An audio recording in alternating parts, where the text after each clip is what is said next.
It's been over a dozen years since the September 11th terror attacks. The American taxpayer has been bilked for trillions of dollars in an endless war on terror. Isn't it time that we find out the real perpetrators behind this attack? Stick around for Buzzsaw. Central Intelligence Agency. It was described by witnesses as...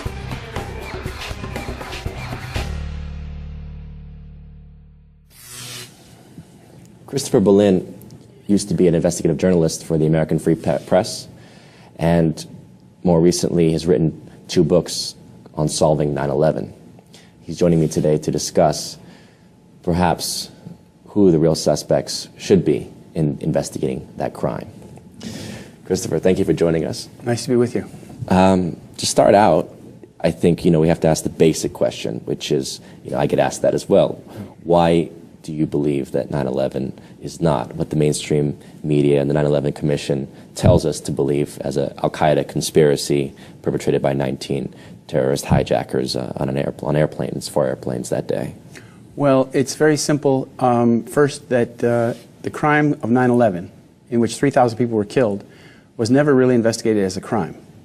The evidence was destroyed, for example, the steel at Ground Zero, and what evidence that was remaining was not analyzed. So the person who was supposed to prosecute the crimes of 9/11 was Michael Chertoff, Assistant Attorney General at the Department of Justice. And the FBI was supposed to provide him with the analysis of the evidence to prosecute the crimes. None of that ever happened. Rather, the steel from the World Trade Center was sent to a couple of junkyards in New Jersey, cut into small pieces, mixed with other scrap, and sent to China. And it was sent to China at a time when the price of scrap steel was the lowest it had been in 50 years, which meant that just the cost of shipping it to China was eating up all their profit.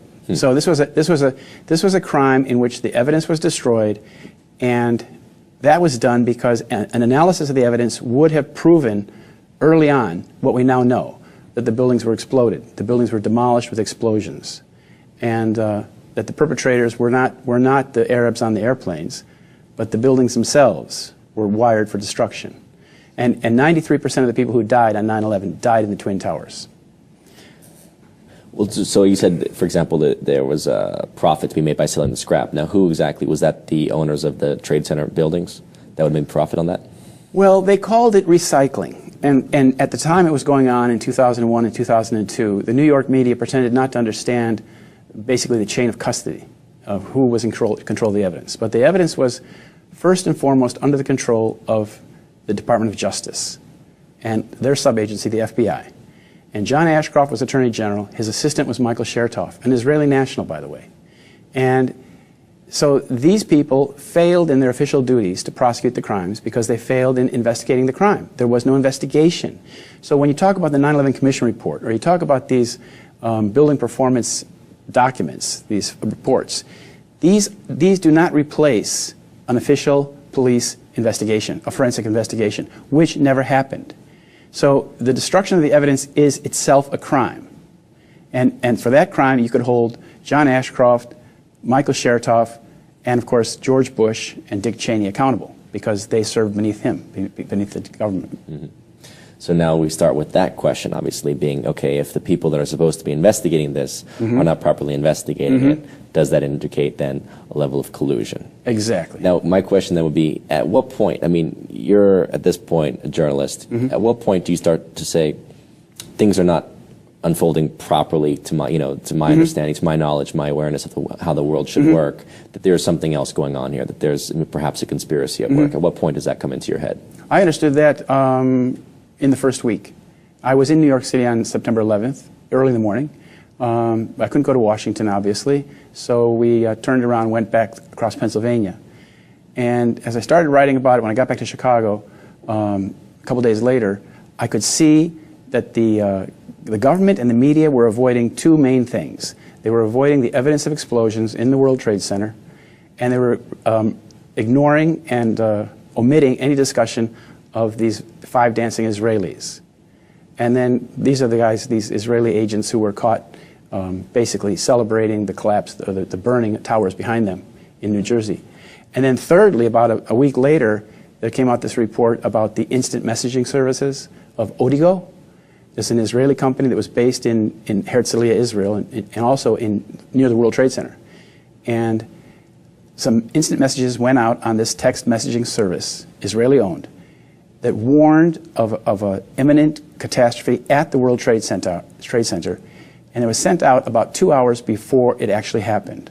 So like 6:45 local time, 6:30. But the thing is that the vice president of the company in Israel, Alex Diamandis, he told the media that the warnings were exact, precise to the minute, meaning that at 8:45, all hell is going to break loose at the World Trade Center. Don't go there. So those things in the first 2 weeks indicated to me that there was a cover-up, that we were being told a false narrative, we were being given a false narrative, and that those were the main issues that were being omitted from discussion. Right. But that question about the text message service, I mean, was that proven, or was, because obviously a lot of mainstream media says, oh, that was some, conspiracy rumor, anti-Semitic rumors that were spread about. No, that was printed in the New York Times, I think, and maybe in the Washington Post once, but then later in Haaretz in Israel. And like I said, the vice president of the company, Alex Diamandis, spoke to Haaretz, I believe it was, and said exactly what I just told you, that the warnings were precise to the minute. Yeah. Well, it's interesting. I've had Juval Aviv, for example, right, who was Mossad. He, formerly Mossad, he told me that he had been with George Bush briefing him, especially at that time period. He was briefing the president on a monthly basis, as he says.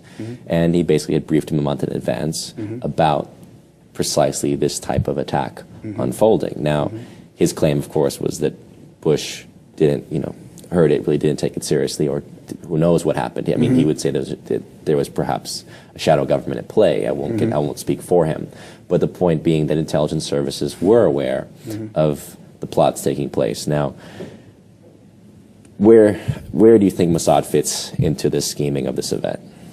Well, I use the term Mossad to refer to Israeli intelligence in general, but it's a loose use of the term, because an atrocity like 9/11 was planned. We now know it was planned decades in advance, and the first indications and projections, ideations of this idea came out, for example, in a movie by Arnon Milchan in 1978 called The Medusa Touch, with Richard Burton, in which the climactic scene is a 747 flying into the the Pan Am building.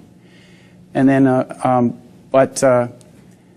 you find that at every point of the matrix, you find either an Israeli agent themselves or a Sayan, an American Jew who's working for the state of Israel.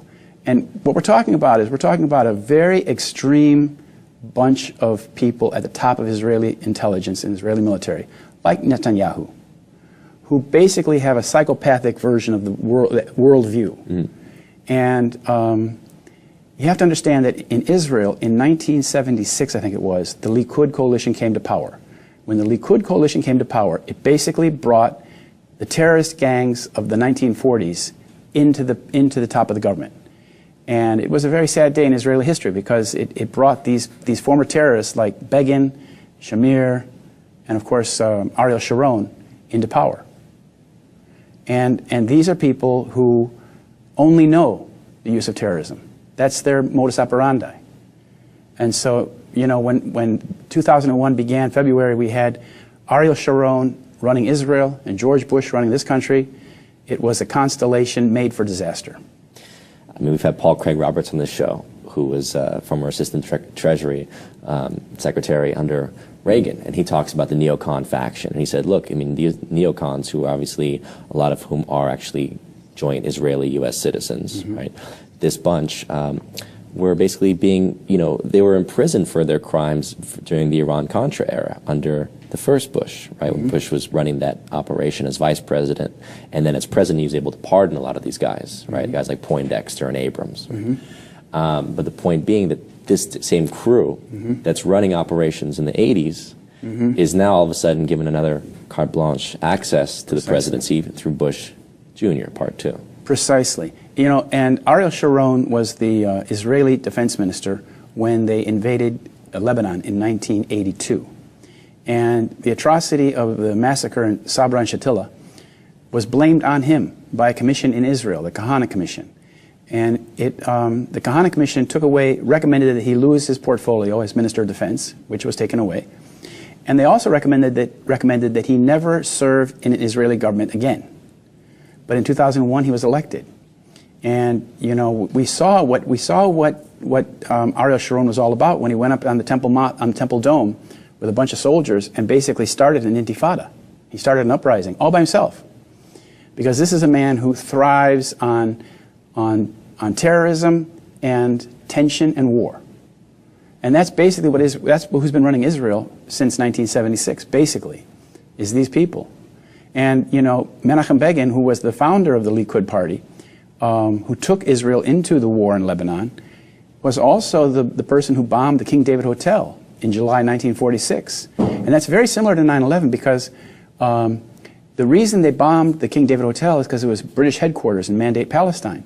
And the British had gone out on an operation and collected a lot of evidence previous to that. And they had information that would have hanged the leaders of the Yishuv, the leaders of the Jewish community in Palestine, the Zionist Committee. And even the Jewish Agency was implicated in the evidence. So they had to destroy the King David Hotel in order to destroy the evidence. Right. And they have the same thing on 9/11. You have the destruction, for example, of Building 6, the Customs House, where the vault down below the building, where all the evidence from the Enron crime and the WorldCom and various gold financial scandals and just all kinds of things like that, big crimes that were being investigated by the federal government, that evidence was carted off the night before. As we know from Kurt Sonnenfeld, who was a videographer for FEMA, the vault was empty. And Building 6 has a giant crater in the middle of it. It's an 8-story building, but it has a giant crater that goes down to the sub-basement level. And the New York Fire Department was trying to fight that fire and contain that fire before the towers even fell. So you see, when you talk about 9/11, you're talking about a crime within a crime within a crime. Very much like those Russian Matryoshka dolls, where you open up the doll, there's another doll inside, another doll. It's the same way. There's layers of deception, and there's crimes within crimes. So you mentioned, obviously, this film, you know, that was Milchan produced. Ironically enough, he's won the Oscars the last 2 years in a row. And that actually happened after he admitted to being a notorious arms dealer who helped the Israelis to secure the nuclear bomb. Right? That confession occurred, and then all of a sudden he wins 2 Oscars. But his film dealt with a terror attack and a plane hitting a Pan Am building. But how does that, in a sense, you say it's a precursor or in a sense a foreshadowing of 9/11, but at what point do you think this attack was staged and, as you say, for covering up what crimes? Like what was the intention of the cover-up there?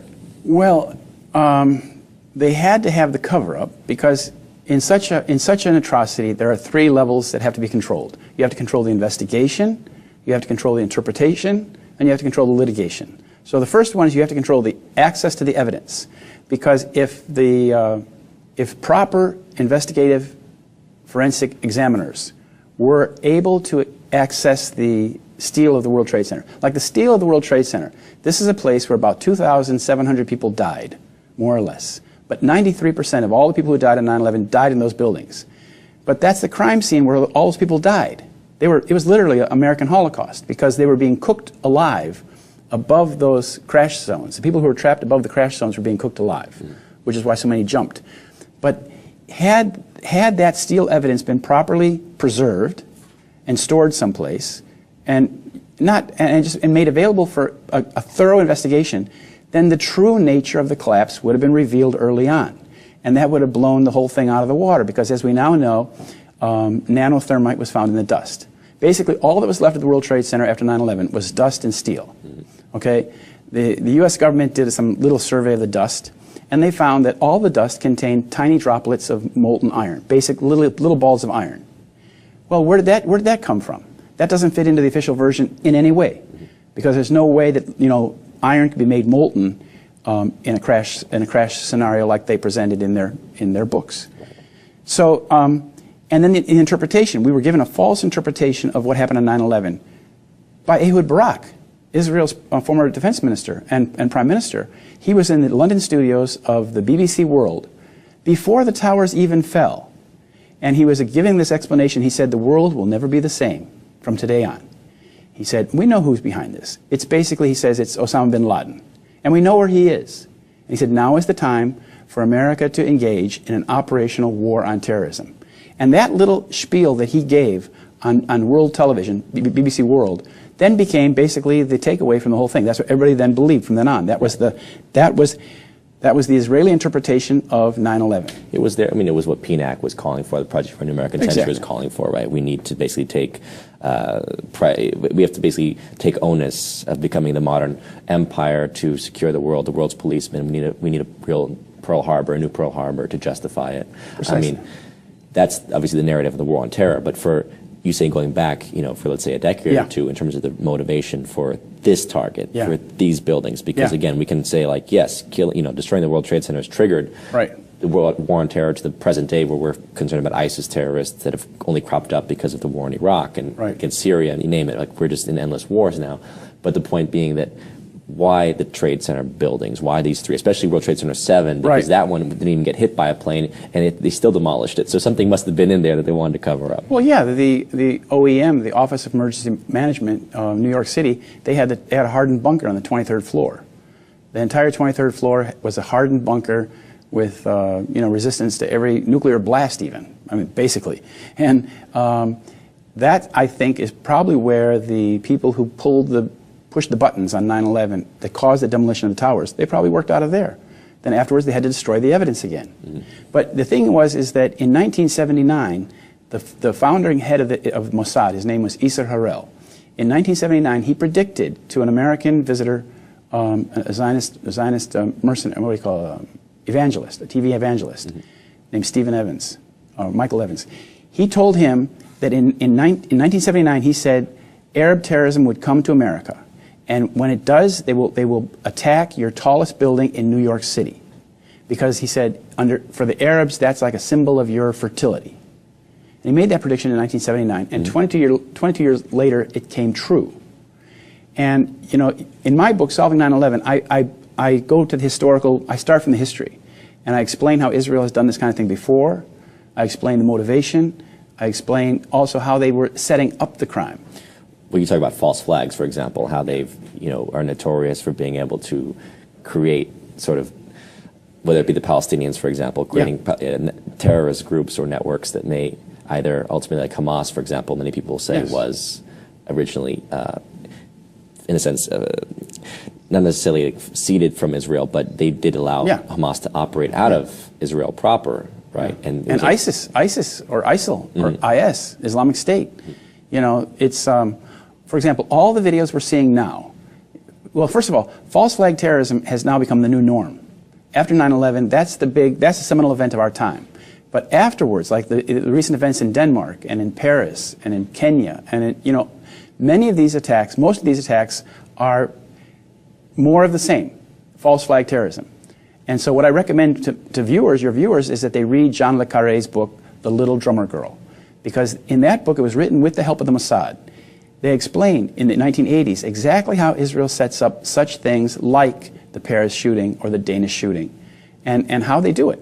And 9/11. I mean, for example, the 6 or 7 of the so-called Arab terrorists who were living in Florida all had duplicate licenses issued in their name. You see? So somebody else was going around town leaving a trail in their name. And that's what Little Drummer Girl is all about, how they do that kind of thing. And because, now when we see Islamic State committing atrocities week after week, day after day, what's interesting to note is that all of the videos, the video evidence, is coming out of one little Israeli website called Site Intelligence Group. I think it's based in McLean, Virginia. And the woman who runs it is named Rita Katz. And she was on CNN when the second American beheading video was shown on TV. She told on CNN, she explained that it just so happens that we aired this film before the group aired the film because we had a copy beforehand. Well, how did they have a copy beforehand? Good question. So where do the Saudis fit into this? Because, I mean, apparently, according to the 28 missing pages for the 9/11 Commission, there's Saudi financing that's going into the operation. Where would they fit into the 9/11 operation? Well, with all due respect for the Saudis, I would have to say they're kind of like useful idiots. They've been played. They may also be, of course, willing to go along with some of these things because I don't think they would oppose. I don't think the Wahhabist mentality would really object to the use of terrorism to right, spread their ideology. they are supporting, as we know, they are supporting Islamic State. They are supporting these mercenaries and these rebels that are fighting in Syria. Going back to the Taliban in the 80s, right? Yeah, and they are, they're dead set against Iran and Hezbollah and the Shiites.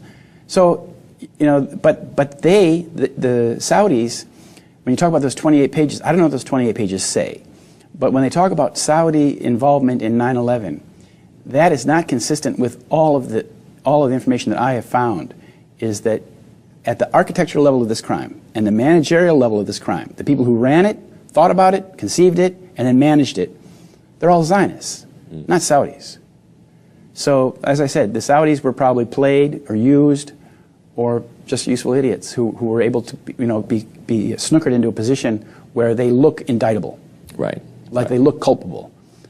Well, but I think even above the Zionist level, you still have what's the British Empire, Yeah. which is still a tactical, how do you say, it's a tactical machine. Yeah. The British Empire is the one that formed Israel in the first place, is the one that created the Saudi Arabia, because Arabia obviously was not under Saudi control before the British gave it to them. Right. It, basically established the modern Middle East. And so they're tremendous architects, going back to Bernard Lewis and his arc of crisis policy in the late 70s, right, that Brzezinski bought into when they formulated the Afghan war against the Soviets, right? The idea we can use this radical Islam against, this is historical British policy, against any kind of sovereign nation state, be it USSR, be it China, be it Assad now in Syria, or Nasser and Sadat in Egypt before, right? So it's a very, to me, it's a British imperial policy that plays well into the Zionist, let's say, worldview. But when you look at the British imperial policy, you have to look at who's behind that imperial policy, and you do find the fingerprints of the Rothschild family, for example.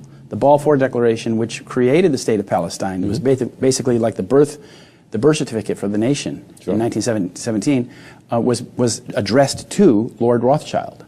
Yes. And the Rothschilds, they had their own interest there. They wanted to create this Jewish state. They wanted to protect the Suez Canal, which they had invested in and owned. But it's when we talk about the British Empire, who exactly are we talking about? That's what I'm pointing out. Because the British have been snookered in the same way that we've been snookered into wars in the Middle East that are not in our national interest. And it's not in Britain's national interest either. Well, again, that's the problem with empire. You lose your national interest when you become an empire, right? That's the whole point, is that you get caught up in these games that really destroy your nation, your industrial policies, for example, that might raise your working class. That all gets destroyed in the process of building. But you have to look at who is the brain behind the empire. Like, for example, now we have this Ukraine crisis. Well, how did we get in this Ukraine crisis? We got into it because of the actions of Nuland, Victoria Nuland. She's married to Mr. Robert Kagan. Who brought us the war in Iraq, basically. The PNAC document you referred to that said that the United States should invade and occupy Iraq whether Saddam Hussein is on the throne or not. That was in 2000, right? Well, now she comes along and she's the one who brought us the crisis in Kiev. She supported it, and then she said they had been pumping billions into the and two weeks before the government was overthrown, the elected government was overthrown, she was already naming who would be the prime minister. Yeah. So I mean, it's like this is not an American empire. This is an American empire with a foreign brain, if you will, with a foreign agenda at the top. So it's very destructive of our nation. It's destructive of everything this nation stands for. And we are enslaved. We are enslaved to that deception that began on 9/11. And if we don't free ourselves from the deception of 9/11, if we don't understand that this is all based on deception, then we will remain enslaved to it. And that it means nothing good for us. Those people that died on 9/11, there were thousands of people who died, 3,000 people died. More and more will die as a result if we don't free ourselves. It's in our absolute best interest as a nation that we expose who's really behind 9/11 and bring them to account. Justice. And I'm encouraged by the fact that Minister Farrakhan in Chicago, Nation of Islam, has started speaking out about the Israeli role in 9/11, because he's the first high-profile religious leader to talk about it. You know, all of our institutions have failed us. The media, the government, the police, the universities, the churches. I wrote a letter to the Pope. I told the Pope, you just have to tell the people that we've been deceived about 9/11. That's all. I mean, how can the churches go along with this deception? The deception is killing us. How can they go along with it? Well, I would argue that don't forget that the Catholic Church also has a tremendous role and influence, because Israel itself sits where the Crusader kingdom used to sit. Yeah. So to me, actually, a lot of this policy is being foisted by a much older empire, which is called the Roman Catholic Empire.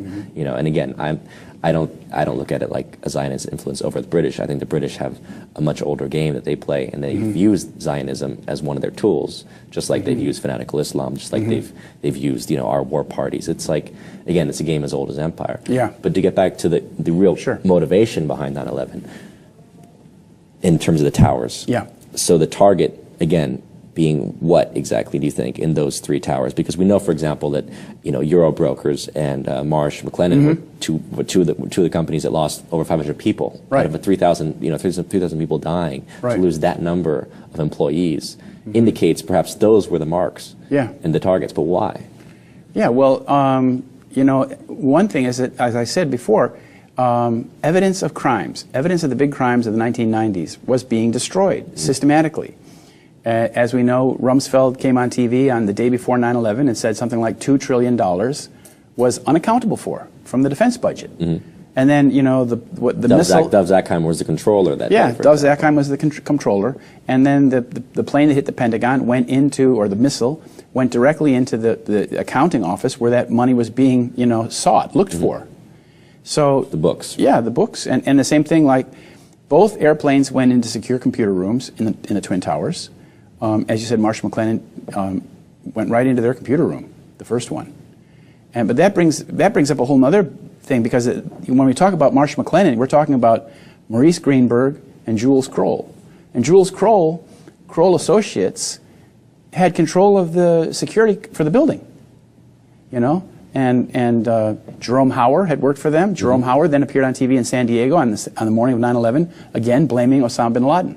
Right, like the script was already written. The script was written, absolutely. Yeah. And when Philip Zelikow then was executive director of the 9/11 Commission report, he came to the beginning of the planning sessions with the myth already written out.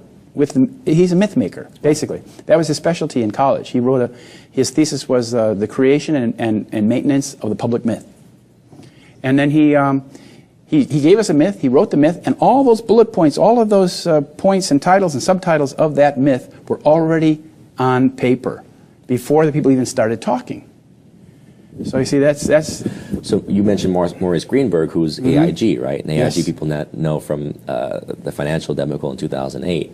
But AIG has a long history with CIA and other covert operations, because the insurance always has to come into play at some point. Yes. In our world, what's their role? Do you think, the AIG factor in this whole thing? Well, it's not so much AIG. I don't know. It's more Maurice Greenberg. Maurice Greenberg is a very big supporter of the State of Israel, and as Jules Kroll is, and you know, we saw in 2008 AIG received $180 billion bailout from his AIG were insuring basically Goldman Sachs and Bank of America. So the money went to AIG and then to Goldman Sachs and Bank of America. But the thing is that, you know, the secure computer room of both Fuji Bank in the South Tower and Marsh McLennan in the North Tower, these computer rooms played a role. They were obviously, from the picture, you know, behind you, you can see that the computer rooms basically exploded and left a huge, big, giant trail of white smoke. Well, that does not fit with burning kerosene. That is evidence of thermite. And so, my book, 9/11, I look at the history of Israeli false flag terrorism, the history of Israeli attacks on American and British targets, and then the crime itself, and the setting up of the crime, and then the cover-up of the crime. Right. The cover-up is the ongoing crime. You see, 9/11 is an ongoing crime. The crime happened on September 11, 2001. But ever since then, they've been maintaining this web of deception around it and basing policy on that deception. Oh, I mean, that's the one thing that they've done very well, obviously, is by once you stage an event, as you say, a false flag terror event, you have to immediately declare war. Because by diverting the attention to the other enemy, you never have time to stop and actually assess the original crime to say, wait a minute, this was a false flag from the beginning. Precisely. And why did Bush and Cheney not commission a blue ribbon investigation panel on day one? That is their crime. You know, they should have started investigating this if it were truly a crime that we didn't know who did it, and we had no part of, or our government had no part of it. Then they would have begun the investigation that day. Right. And they would have pulled out all the stops and found out who was behind this and what happened. Yeah. But the fact that they didn't do that indicates that it was a cover-up from the very beginning. You talked to Andreas von Bülow in Yeah. writing this book. Now describe a little bit of who he is and what his conclusion was. Well, he was, I was writing these articles in my little home in Schaumburg, Illinois, in September, October, and November of 2001, as the country was going to war. And I saw that the government and the media were giving us this really false narrative, and all the evidence that contradicted that was being swept under the table. And they're going to war on that. And I said, how safe can it be for me to be here? So we went to Germany. I transferred and started working as a foreign correspondent in Germany after Thanksgiving in 2001. And the first person I met in Germany was basically Andreas von Bülow. I met him at his house. And he was the former German parliamentarian who was in charge of the budgets for the intelligence agencies in Germany. And I spoke to three people like him. And they all told me that it looked like a Hollywood deception. They couldn't understand why a blue ribbon investigation wasn't happening. And Andreas von Bülow explained to me that in this kind of operation, there's an architectural level, a managerial level, and a working level. And the working level is part of the deception. So like the 19 Arabs, for example, who were on the planes or not on the planes, whatever, the false trail of these 19 Arabs, that is the one part of the deception. But the managerial level, you would find people like Alvin K. Hellerstein, the judge in New York, who oversaw the tort litigation, in which all 3,000 cases were settled out of court. There will never be a 9/11 trial. All the victims' families were settled out of court. Even the 100 families that held out for a trial, they were all settled out of court. Right. And of course, Michael Chertoff, he's the head cop. How do you sue the head cop? But in any case, he was the guy who was supposed to prosecute the crime. There was no 9/11 trial. There never will be. Right. Because if there were a trial, there would be legal discovery. And we could ask questions like, how did these guys get on the plane? Did they get on the plane? Let's see the videos, et cetera, et cetera. What happened to the Pentagon video? Yeah, yeah. Well, I think I have to urge people to read your book. I think that there's much more information in there, but this is a good place to leave it. And, you know, I know that you're out of the country now because of some of the intimidation you face as a result of your research. Malicious prosecution. I was attacked by undercover police at my house and then maliciously prosecuted. And but the reason we left is because there simply wasn't enough support for 9/11 truth at that time. Right. But now there is. It's growing. And people are realizing that we are still stuck in this deception. Yes. And if we don't free ourselves from it, the future will be grimmer than the past. It'll be worse. I think it's becoming more and more apparent that this game goes on until people can actually just, you know, call a spade, right, and stop buying the BS. Right. Well, thank you very much. Thank you for joining us, Christopher. Appreciate it. Well, there you have it, folks. A little slice into 9/11 reality.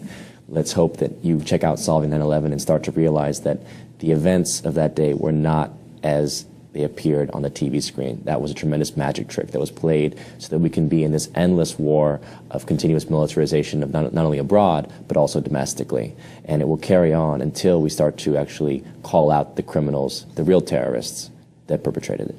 This is Sean Stone signing off.